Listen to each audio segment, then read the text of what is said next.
Ever had one of those stories, it's kind of just makes you stop and think, like, how could this even happen? Oh, yeah. We're going deep on one of those today. Okay. It all starts with this video with a pretty wild title. Right. It's called SINISTER, Violan Trans Condenado. A 15 entos trabaja con el Estado .mp4. And let me tell you, that title, just the beginning. Really? What's it all about then? Betrayal, Wow. activism, and honestly, it raises some really, really unsettling questions about, like, how far we'll go in the name of progress, Sounds intense. I'm ready. Lay it on me. Okay, so get this. The heart of it all is this woman, Maria Alejandra Lopez Barrera. She's transgender. Okay. And she's president of this organization in Chile called SINISTER. Okay. They advocate for LGBTQ plus rights. Right. Seems pretty straightforward so far, right? Yeah, so far so good. Well, the video, it pulls back the curtain on her past Oh. before transitioning. Uh-huh. She was known as Rodrigo Alejandro Lopez Barrera. Yeah. And in 2004, Okay. she was convicted of, this is going to be tough to hear, but raping a 14-year-old boy and infecting him with HIV. Oh my God. I know, right? So she served 15 years for that.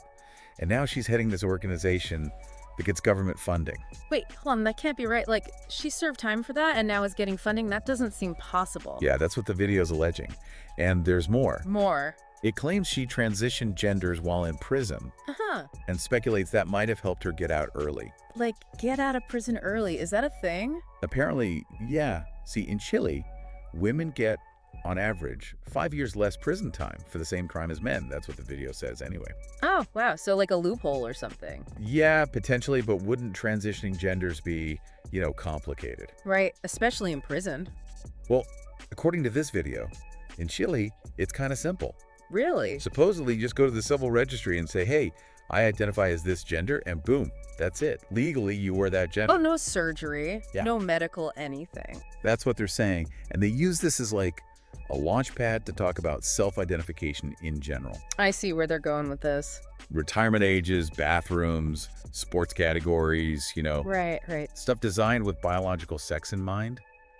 How does self-identification affect all that? That is a good point. We see it all the time in the news. Yeah, like transgender athletes competing in women's sports. Exactly. Definitely controversial. No doubt about it. In this case, well, at least how it's presented in the video, Yeah. it just throws another layer of complexity onto it all.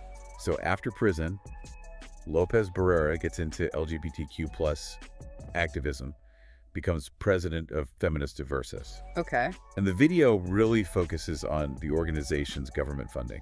Well, that makes sense. I mean, if we're talking serious money here. We are millions of pesos in grants. Whoa. The video shows documents, resolutions, grant agreements. Her name's right there. No kidding. It really makes you think, well, knowing her past, should someone like that be getting these grants? Is it responsible? That's a good question. Are they being transparent about this? Did anyone even vet her? The people giving the grants. The video seems to suggest, no, not really. Oh, wow. And on top of that, when the news started looking into her past, she pushed back legally. Yeah, accused them of transphobia. Wait, so hold up. She was convicted of a violent crime and is trying to stop the media from reporting it. That's the story the video is telling. And it even went to the Chilean Supreme Court. No way. What happened? The court sided with the media, said they have the right to report on this stuff. It's public interest. Wow. So the media could legally report on it. But this video creator is saying they tried to hide it. Exactly. It's like David and Goliath. The media, little guy fighting for the public. Yep, against this powerful figure trying to sweep it all under the rug. Jeez. And the video doesn't hold back on the hypocrisy angle either. Oh, absolutely. Here she is advocating for human rights, but then you've got this horrific crime in her past. Right. Are her motives genuine? The video really wants us to ask that question. Like, is she using this cause for personal gain? That's the implication, and this is where it gets even worse. Worse. How? It shows her involved with events for children and youth. Wait, what?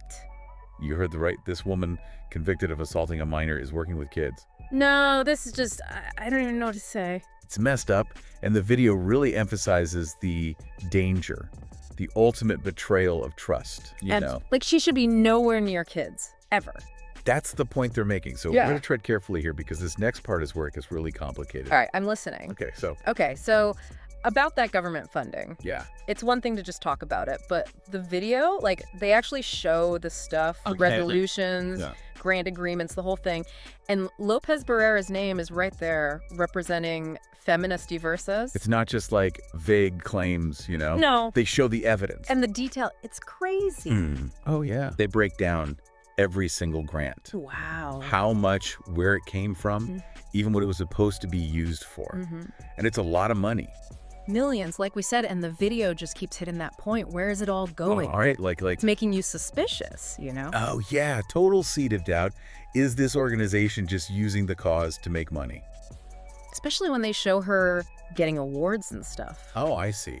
Right next to details of her conviction. Powerful imagery. Really messes with you. Makes you feel kind of gross, right? Yeah, like she's this champion for human rights, but then she did that. it's hard to reconcile. Definitely part of why the video went viral. Oh yeah, it's like all our biggest fears rolled into one. Like what? Kids, corruption in the government, Mm-hmm. hidden agendas, and they know how to push those buttons, you know what I mean?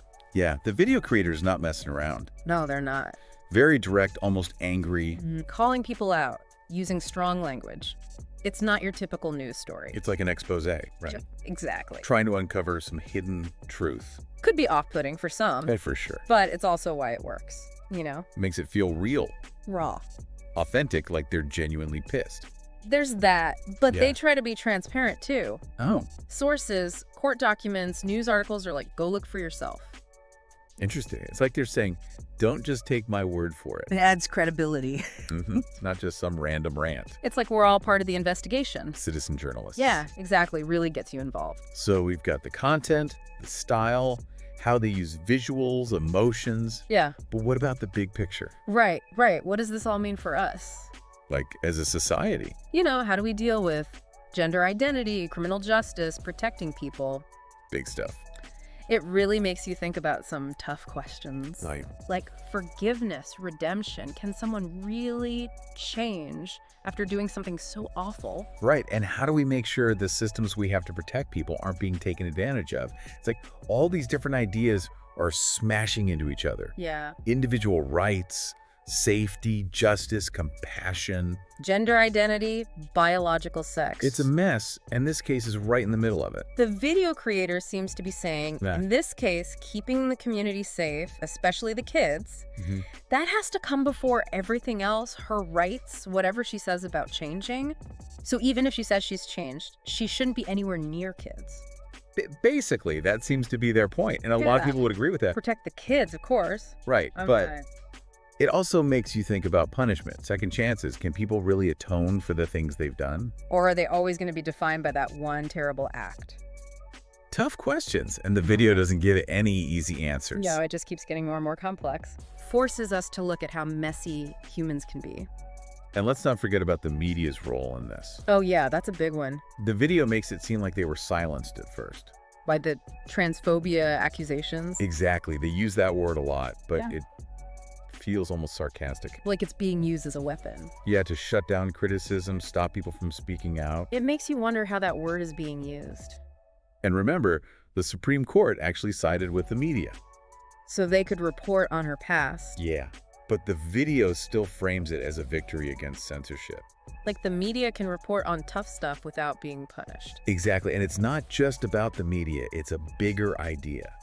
That powerful people, especially in social justice movements, might be using these accusations of bigotry to avoid scrutiny. To shut people up who disagree. Yep, provocative for sure. Definitely going to get people talking. Okay, so we've covered a lot, the funding, the video style, Yeah. the big societal stuff, the media. But there's more. There's one more piece, and it's the most disturbing part. Oh no, what now? It's not just that she's involved with events for kids. Right. The video focuses on how she's interacting with them. I have a bad feeling about this. So where we left off, it's not just her being at these events, right? Right. The video shows her like leading workshops, giving talks, even handing out condoms to teenagers. Oh, wow. It's a lot. Yeah, it's not just a general concern anymore. This Yeah. is pointing to something specific. Exactly. And it goes beyond just the events themselves. Okay. They show her online stuff too, like social media posts, where she's talking directly to young people, Like what? inviting them to activities, offering to be a mentor, that kind of thing. And that's where they use the word grooming, right? Yeah, heavy stuff. Very loaded term, especially when we're talking about. Sexual abuse. Exactly. Some of our listeners might not know what that means, though. Good point. Could you break that down? Sure. So grooming, when we're talking about child sexual abuse, it's how an abuser builds trust Okay. with a child and their family to get to the child for sexual reasons. So like manipulative tactics. Exactly. Gifts, special attention, making the child depend on them. So the video is basically saying Lopez Barrera is doing that.